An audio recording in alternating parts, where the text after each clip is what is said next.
morning, Violet. Good morning, Susie. The mailman left a little something for you, a letter from the District Director of Internal Revenue. District Director of Internal Revenue. Now, why should he write to me? I've never written to him. That's a pretty dress. I wonder what he wants. Well, aren't you going to open it? Mm-hmm. Internal Revenue? That's income tax. Susie, what have you done? I don't know. Gee, I'm afraid to open it.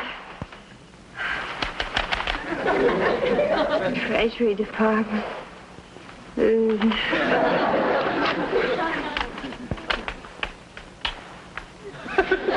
anything? Well, I can see it isn't a check. So if they aren't refunding something, that means they want something. Greetings, staff. What? No smiling faces, no clicking heels, no smart salute for the general? General, here's a message from Garcia. Would you mind opening it for me?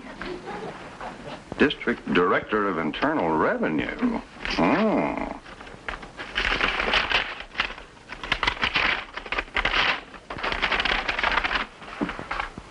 They want to see you and your tax records for 3 years ago within the next 10 days. I wonder how far away I could get in 10 days. Susie, don't worry about it. They investigated my return, and I'm still here. Why don't you call your tax man? Have him take the rep. Oh, that's a wonderful idea. Bye. Get Mr. Richards on the phone right away.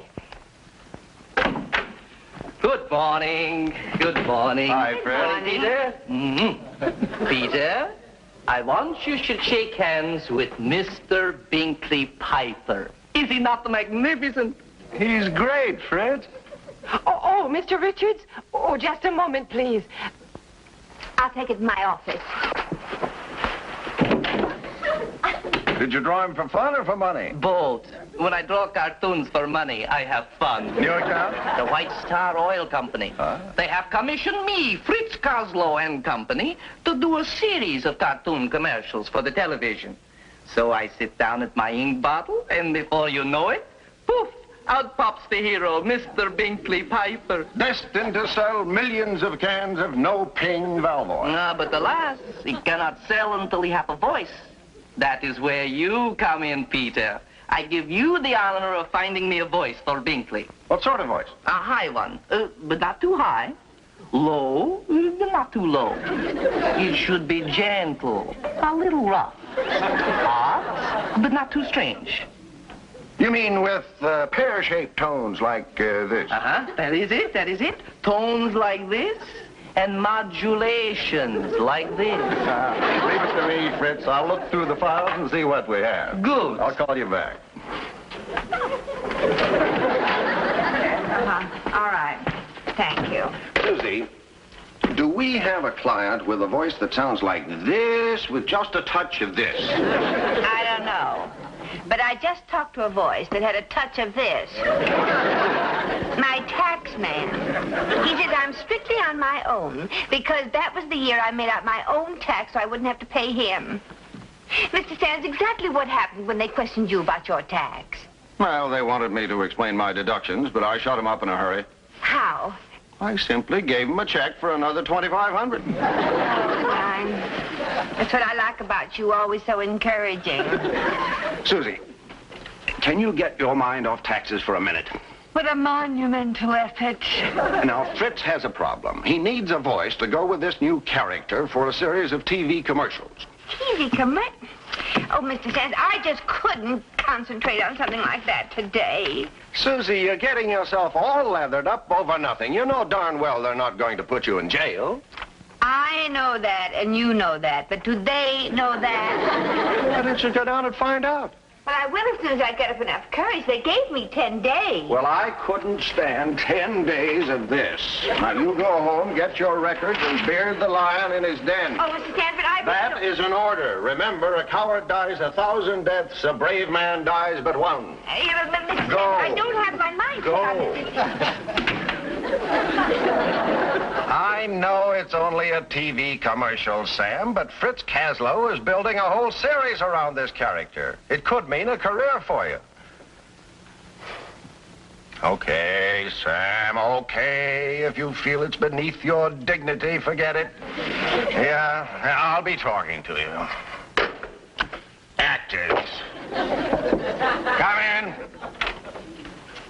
I just wanted to know I'm back. I bet it went a lot easier than you thought it would. What happened? Well,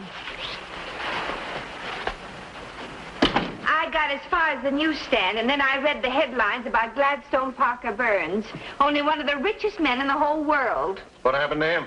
Federal penitentiary. Who managed that? Evasion of income tax. Well, what's that got to do with you? Well, Mr. Sands, Mr. Burns only had a battery of 10 lawyers. And what did they get him? 10 years in the clink. Now, if that can happen to Mr. Burns, what do you suppose can happen to me? Susie, what did they tell you at the Bureau? Well, I don't know. I never got there. I just couldn't face it. Oh, Susie. Now, look, would it be easier to face them on your home ground? On my home what? Where's that letter they sent you? Oh, the letter. Okay. Here it is.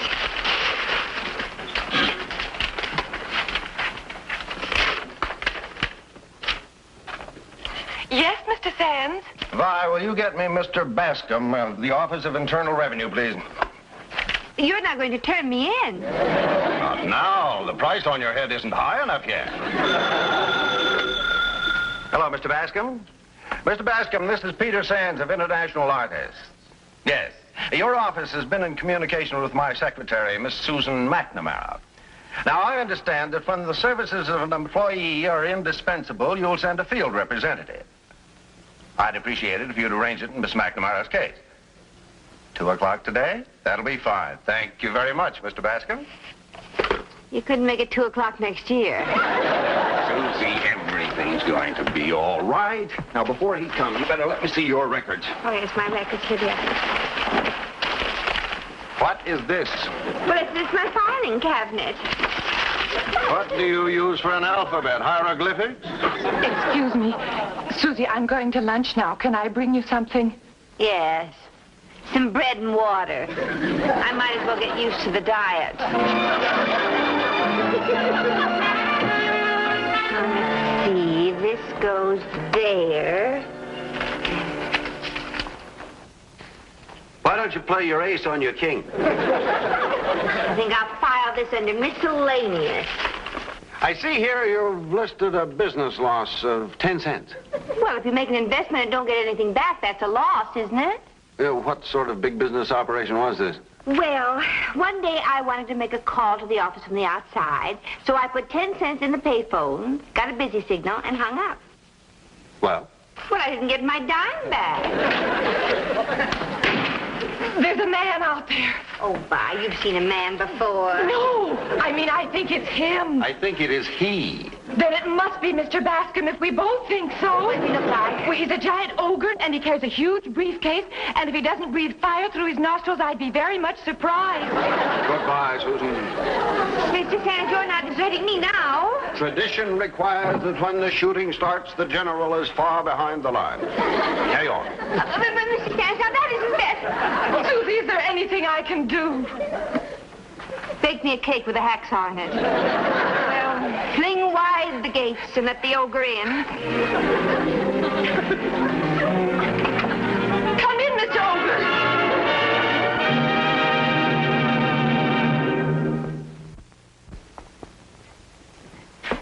The name is Bascom. Oh, Miss Bascom, how do you do? I'm Miss MacNamara. How do you do? Won't you sit down, please? Thank you. Just make yourself comfortable. Thank you very much. Would you like a cushion or a footstool or something? No, thank you. Oh, yes. Well. Now, Miss MacNamara, about your income tax Oh, yes, return. about my income tax. Now, I have all my records right here, and I want you to know that I am going to cooperate with you 110%. 100% will be sufficient. Now, here in G, you mentioned... G, Schedule G. Oh, well, now, if you don't mind, Mr. Bascom, I have a very orderly mind, and I would like to start from the beginning, because I am going to explain every little teensy-weensy bitty deduction, and I don't want you to be confused at all. But, Miss MacNamara, Mr. Bascom, how long have you worked for the Income Tax Department? 5 years. 5 years. Well, I have been paying taxes for 15 years, so I do think that gives me a little bit of an edge, don't you? So, I just want to explain everything to you. Well, you're very kind. Thank you. Now, right here, on page 3, I deducted $24.33 because that's the amount I paid in state taxes on gasoline. You see, that's the year I had my car. I assume you have proof of how many gallons you used? Oh, yes, I certainly have. Right here. Green stamps? Green stamps. You see, every time I would fill my car with gasoline, I would take green stamps. Then I would count the number of stamps I had, and I would divide by 10. Then I would multiply by the number of gallons my tank held. Then I would divide by 6 cents, which is the amount you pay on tax, you pay on gasoline. And I came up with a perfectly logical deduction of $24.33. But Miss MacNamara, there aren't enough stamps in this book to justify a deduction of $24.33. Oh, well, I know that. You see, I turned in some of my books on a home permanent kit. How does the department know about that? Well, all they have to do is look. I have a permanent way. Miss MacNamara, I have to explain these things to my superior. How is he going to know about the home permanent? Oh, yes. That is a problem, isn't it? Well, I tell you what, there's some little hairs back here I don't need. I'll just snip them off and send them with you. Miss MacNamara, in the course of my work, I've encountered many methods of bookkeeping. Yours is by far the most unique. Well, now, let's go on to the accident, shall we? Accident? What accident? You mean you didn't read about it in my returns? It's the one I had the day I drove this important client of Mr. Sands. What happened? Well, I smashed into a lamppost and damaged my car to the tune of $42.50. That's what happened. $42.50? Uh-huh. Yes, oh, well, here's the receipt. Well, what makes you think you can deduct this? Well, because of what says right here in your own little booklet. Let me see, I read it. Here we are. Transportation expenses include payments for actual travel, or if you use your own car, the business portion of the operation, including fuel and repairs. But, Miss MacNamara, you would have had the accident even if you hadn't been on an errand for your employer. Oh, no, I wouldn't. Well, how do you know? Well, because of the importance of this client. If this client hadn't been this important, I wouldn't have worn my new coat with those great big wide cuffs. But what do the wide cuffs have to do with the accident? Well, I'm glad you asked that. Now, this was a very chic and very smart coat, you see. It was very new at that time, with these great big, huge cuffs like this. And I was just going to make a left turn, like this, and my sleeves caught in the gear shift and threw the car out of control, and bang, no more lamppost. And not only that, I drove over all the broken glass and tore up 2 of my tires. Here's the receipt for that. Now, let me see. I have it right here. Let's see. The receipt for the lamp. Oh, here we are. Miss MacNamara, I'm very much afraid that... Okay. Excuse me. Yes, Mr. Sands? Miss MacNamara, would you come in a moment, please? Yes, sir. Would you excuse me just a minute, please? Susie, Yes. I've been eavesdropping. Oh, well, how am I doing? Isn't that bad? Well, you probably won't put you in solitary. Well, what'll I do? Do you have any idea? Yes, you're using the wrong approach. Wrong approach. You're forgetting the power of a woman's tears. Oh, you mean... I mean... Oh, tears, that's a wonderful idea.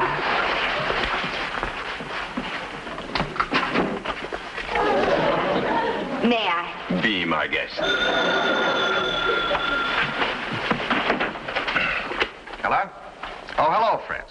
No, I'm sorry, we don't have a voice for you yet. I'll get Susie on it right away. Oh, excuse me, Mr. Bascom. Mr. Sands just wanted to explain to me about a matter of procedure. Oh, that's quite all right. You know, Miss MacNamara, although your bookkeeping might be a little ragged around the edges, there's one thing I admire about you. Oh, well, what's that? Your forthrightness. You don't resort to feminine trickery. Now, some women try to soften me up with tears. That's when I really get tough. Tough? Plenty. Oh, well, of course, I wouldn't resort to anything like that. I just have a little cold. Well, now, where were we? Let me see. Back to work. Here we are, 10:53, business gifts. For whom? For business associates. I would hardly take a deduction unless it were business. Specifically, which business associates? Mr. Bascom, I paid your office $752.62 last year. Do you know what you did with it? No, but... Yes. Come to think of it, what did you do with all that money? How should I know? Well, it's your business to know, Mr. Bascom. This is a government of the people, for the people, and by the people. And I would like to know what you did with that money because I'm a people. But the taxpayers' money is used for many different purposes. I am only interested in what happened to my $752.62. Well, maybe it was put into an army barracks, or an aeroplane, or a destroyer. Which destroyer? Well, how should I know? Maybe the Robert Farnham. You mean I own the Robert Farnham? No. You just own a part of it. Which part? Oh, how should I know? Maybe the compass. $752.62 for a compass? Mr. Bascom, I bought a Boy Scout knife for my little cousin, which had a compass and only cost $1.50, including the knife. But, Miss MacNamara... Well, is it or is it not true that the Robert Farnham was lost a little while back? Well, that's true. Yes. Well, for your information, my little cousin with his little old compass has never been lost. But lots of ships get lost and run aground. Yes. And when the Robert Farnham ran aground, it was so smashed up they had to tow it into dry dock. And here you are, wanting more money to pay for the damage caused by that crazy mixed-up compass that you bought. Now, what do you have to say for yourself?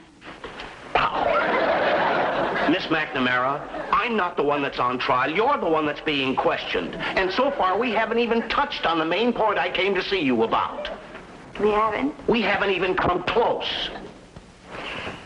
Is it serious? Anything pertaining to taxes is serious. Yeah. Would you excuse me a moment, please? Yes, bye. I'll be right out. Did she buzz you? Oh, no, but she was planning to. But you know how it is. When people work together a long time, they just anticipate each other. Well, I'll be right back. Bye. My head is about to roll, and you're just the one who can stop it. What do you want me to do? Well, keep the phones ringing. If I can stall him long enough, maybe he'll get tired and go. All right, Susie. Operation Switchboard is about to begin. Oh, dear, if it isn't one thing, it's another.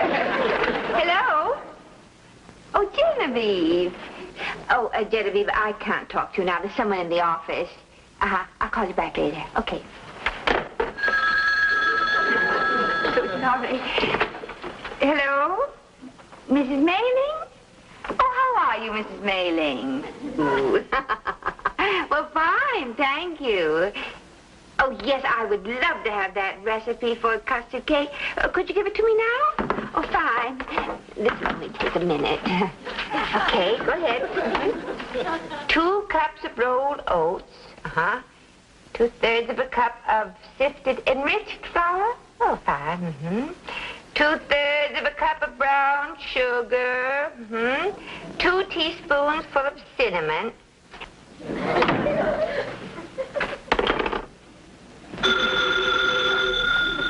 Hello? Hello, Miss MacNamara. This is Mr. Bascom. Oh, Mr. Bascom. Well, I thought you'd gone. Oh, yes, sir. I'll forget about the recipe.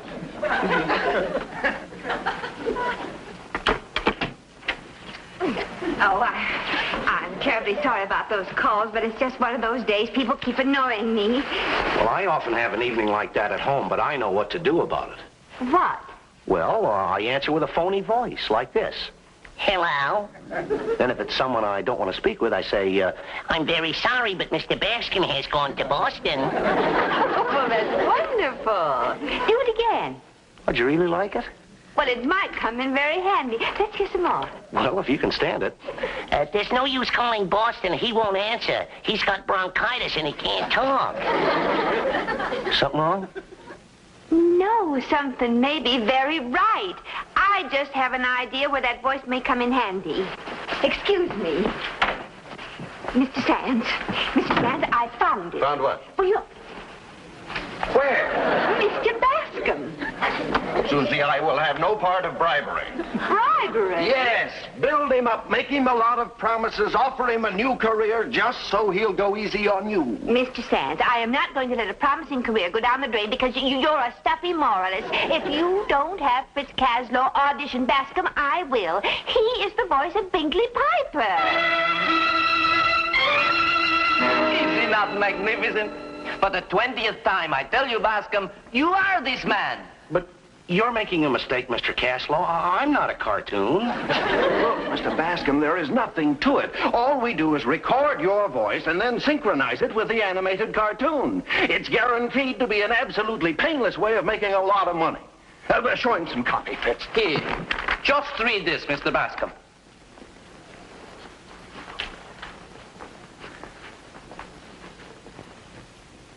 I am Mr. Bingley Piper. Look at me. Take a good look. Do I look like the type of person who would lie to you? Do I? Of course I don't. Would I lie to you about no pink valve oil? No. You know the answer to that already. Great! Fantastic! Wonderful! Is that all there is to it? Yes, you see, this man has trouble starting his car until he uses no pink valve oil. Now, with sound effects, we show the trouble he has. First, he cannot get it started. You know how it is on a cold morning. Oh, I certainly do that. Oh,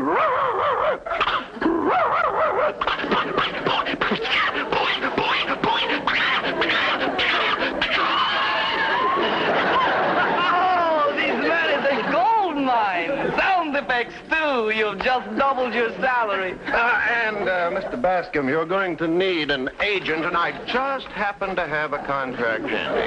Well, just a minute. This is all coming so quickly. That's the way it is in show business. Feathers one day, chicken the next. Well, how much money could I make? Whatever you're making now, I triple it. And I'll give you a 7-year contract. When can you start? Well, I'll let you know as soon as I make a phone call.